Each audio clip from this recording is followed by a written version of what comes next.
נציב יום, אוריה בן מירי ורפאל, יזכה לכל מיני דמיטב, עלייה רוחנית, שפע גשמי, וירבה נחת לאביו שבשמיים, מתוך בריאות שלמה ואיתנה, אמן.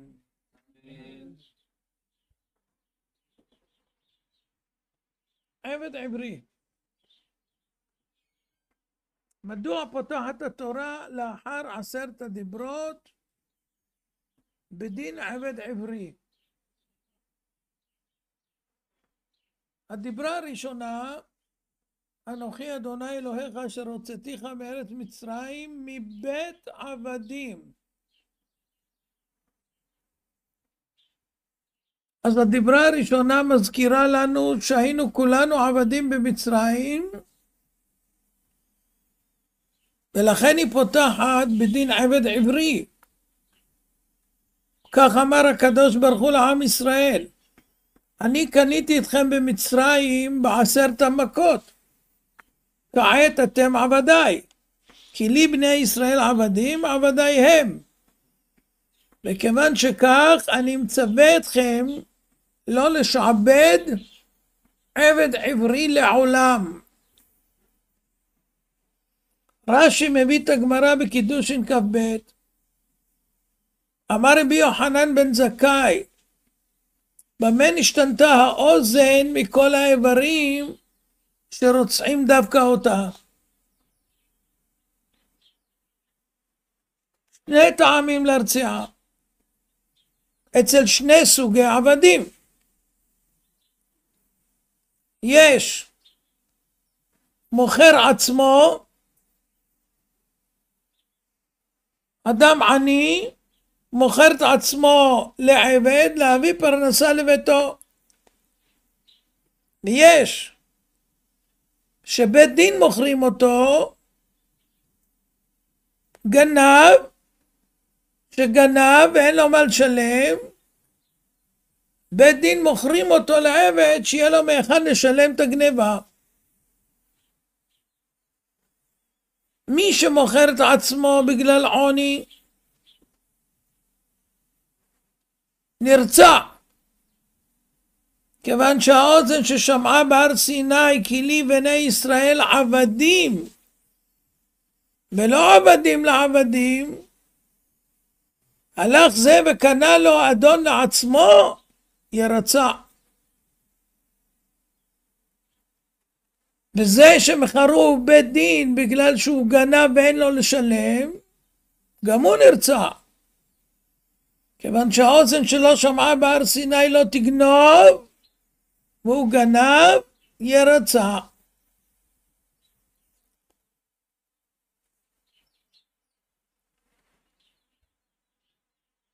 ויש תמיהה גדולה, למה הם לא נרצעים מיד? זה שמכר את עצמו לעבד, למה הוא לא נרצע מיד? אוזן ששמעה בהר סיני כי לי בני ישראל עבדים, והגנב שמכרוהו באוזן שלו שמעה לא תגנוב, למה לא ירצעו מיד? למה ממתינים 6 שנים? ורק כשבאים לשחרר אותו הוא מתעקש להישאר עבד. אהבתי את אדוני, את אשתי ואת בניי, לא יצא לחופשי. למה? למה רק אז? וגם קשה, בית דין שמוכרים גנב, מדי שצריך לרצוע אותו מיד אחרי שהוא גנב. למה אצלו ממתינים 6 שנים? שאלה נוספת, למה לא נרצעים על שאר המצוות? אוזן ששמעה לא תרצע, לא צריך לרצע, לא תנאף, לא צריך לרצע. למה? אוזן ששמעה, אם הכלל הוא אוזן ששמעה, כל אוזן ששמעה צריכה לרצע. ועוד דבר, לא תגנוב ב10 הדיברות, זה לא גונב ממון, אלא גונב נפשות. אז למה מביאים את זה אוזן ששמעה לא תגנוב. הוא גנב ממון, לא גנב נפש. למה מביאים ראיה מעשרת הדיברות?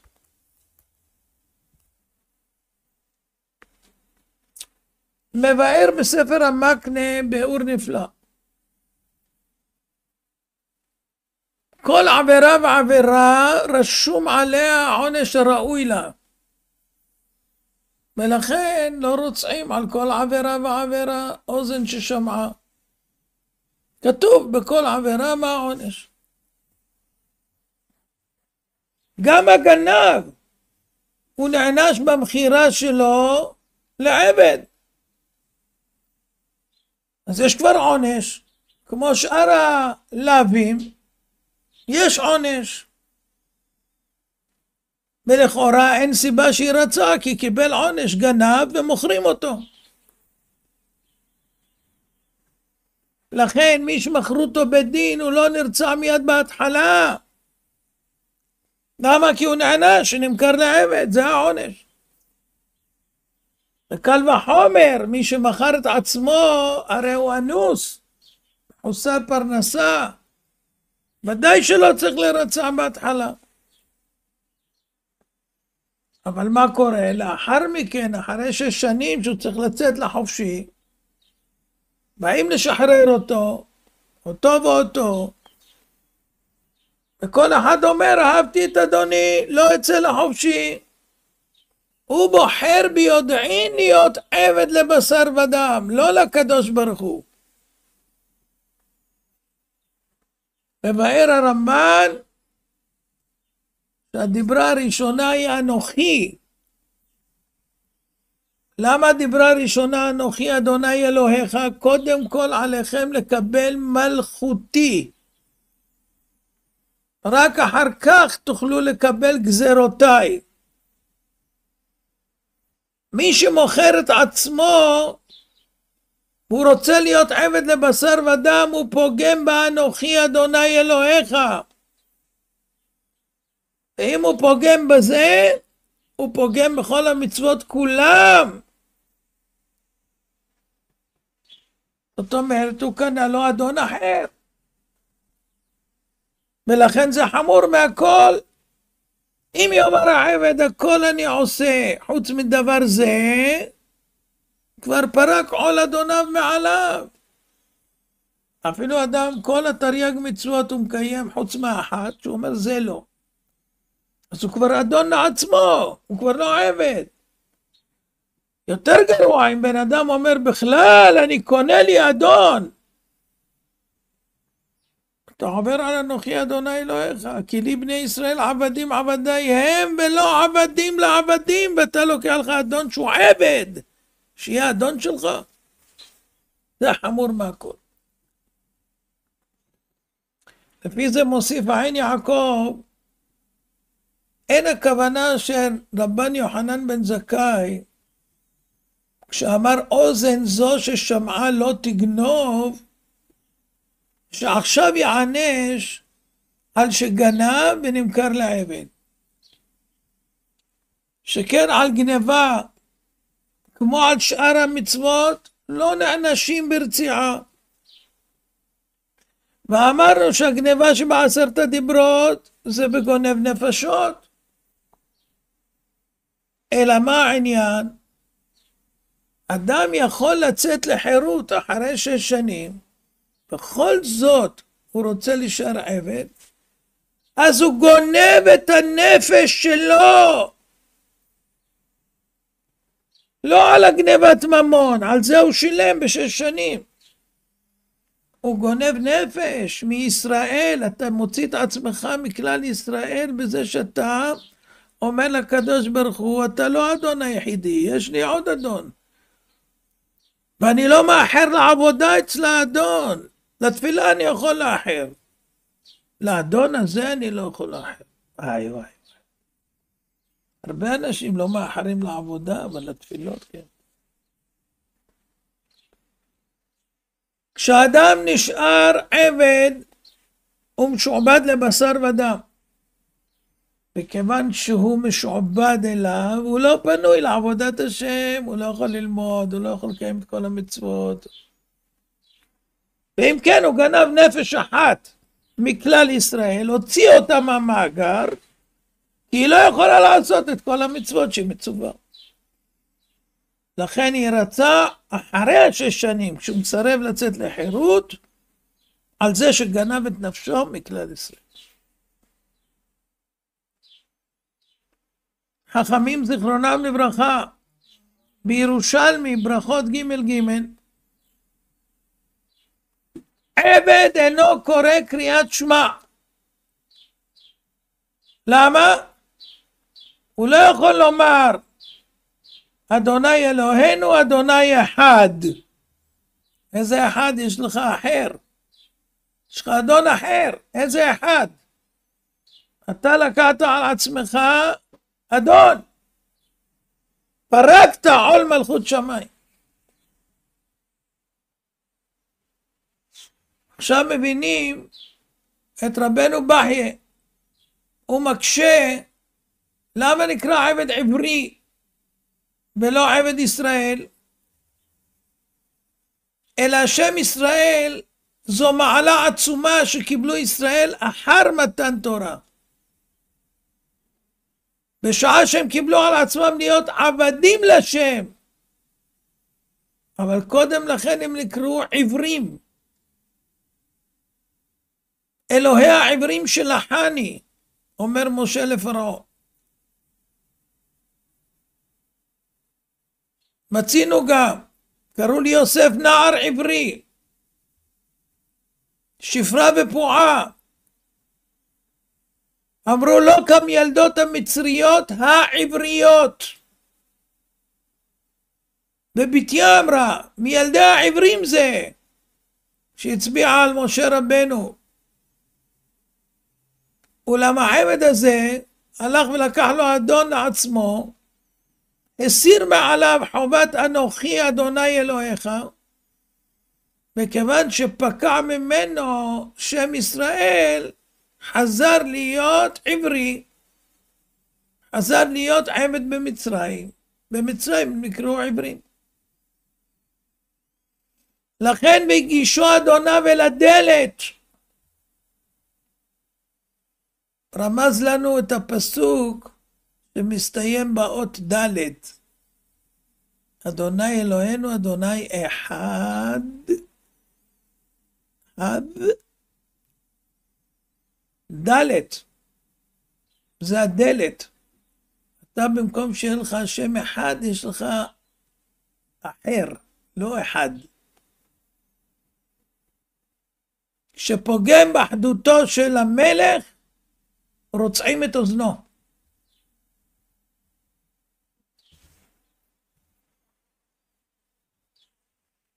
כשיהודה ניגש אל יוסף, נאמר ידבר נא עבדך דבר באוזני אדוני, באוזני. אוזניים, 2. אבל אצל עבד עברי נאמר שמגישים את אוזנו, בלשון של יחיד.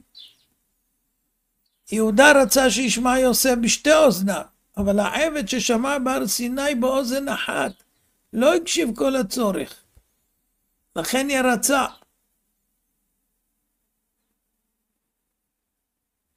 עוד מקשה בספר המקנה. מה העניין דלת ומזוזה שפסח הקדוש ברוך הוא עליהם במכת בכורות, לעניין הרציעה של העבד דווקא בדלת ובמזוזה? מה זה קשור? השם פסח מעל בתי העברים והם שמו דם על המשקוף והמזוזות. מה זה קשור לעבד ששולחים אותו לדלת ולמזוזה?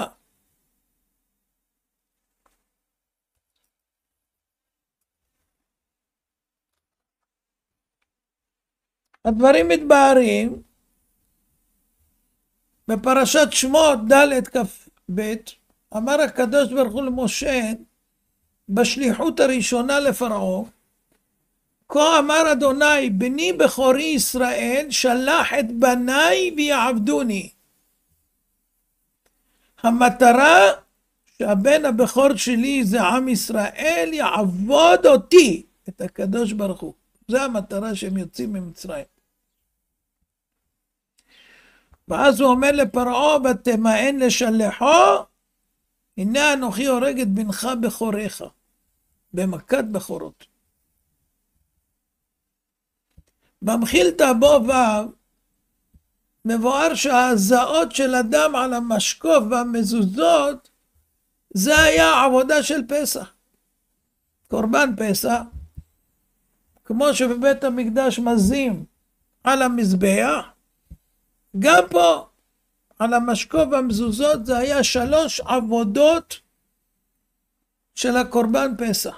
ועל זה נאמר, מה העבודה הזאת לכם? ודבר נוסף, הם מלו את עצמם, כי ברית מילה בגוף האדם, זה מורה שהוא עבד של השם, זה חותם ברית. בזה אנחנו נקנים לעבדים לשם. ולכן מפורש במדרש שהיו 3 מזבחות במצרים, המשקוף ושתי המזוזות. על ידי נתינת הדם על המשקוף והמזוזות יצאו מעבדות של פרעה והפכו לעבדים לשם. כי פה השם פסח על בתיהם והרג רק את הבכורות של המצרים, ואת שלנו השאיר. אז עכשיו מאירים הדברים. בזמן הריגתם של בכורי מצרים, עם ישראל היו בעיצומה של עבודה, בהזעת הדם על המשקוף והמזוזות, כדי לצאת מעבדות פרעה, להיות עבדים לשם. לכן אין מתאים יותר מדלת ומזוזה שיפרעו ממי שלא רוצה להיות עבד השם. במזוזה ובדלת הפכו להיות משוחררים מעבדות של פרעה, ונכנסו לעבדות של מלך מלכי המלכים הקדוש ברוך הוא. זה לא רוצה לקבל עליו עול מלכות השם, אלא של אדון. לך לדלת למזוזה, שם יתקעו אותך, יעשו לך חור בתוך האוזן, שיהיה לך סימן באות קלון.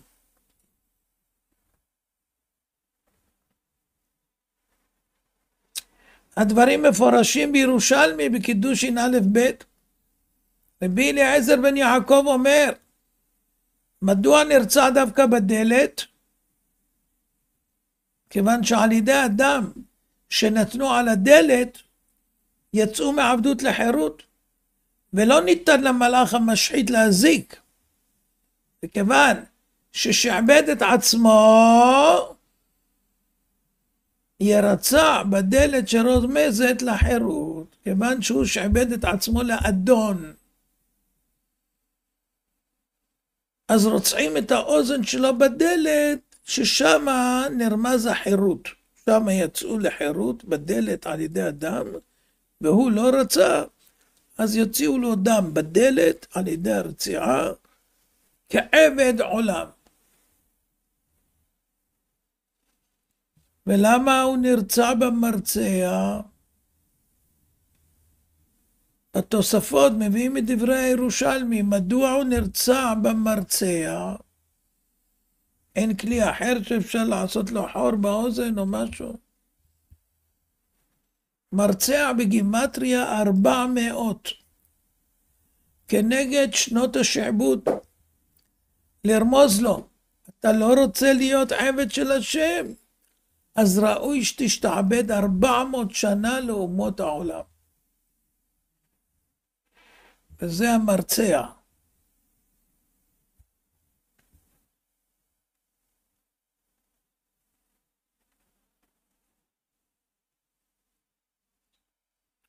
טוב, אנחנו נסיים פה וההמשך יבוא מחר.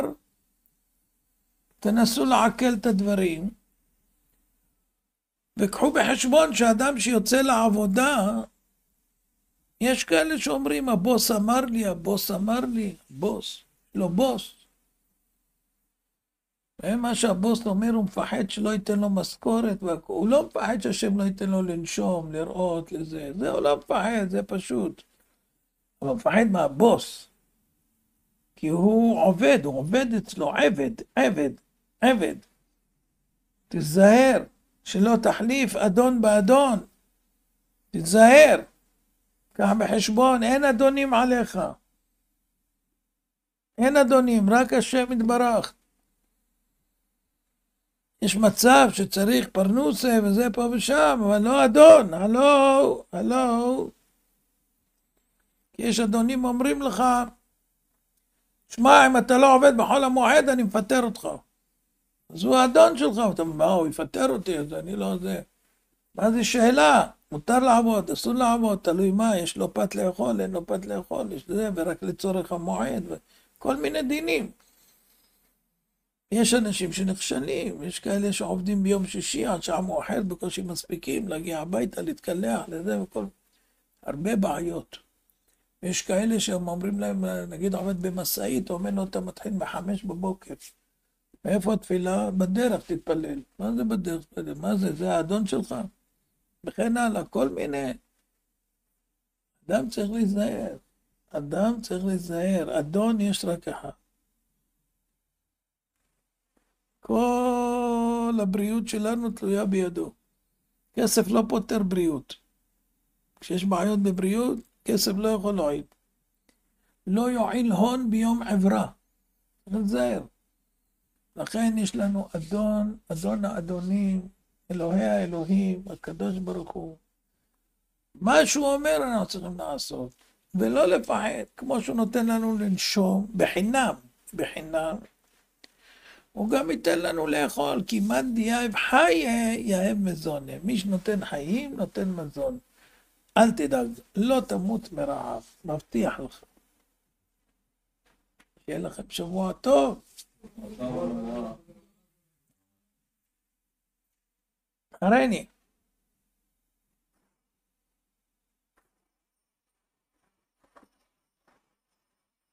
מכוון. תקיים מצוות חכמים דאורייתא ושמחה דאורייתא, גומל נפשו יש חסד דאורייתא. כבד את אביך ואת אמך. לעשות נחת רוח לקדוש ברוך הוא, לעשות נחת רוח לתנא הקדוש, שיהיו שפתותיו דובבות בקבר.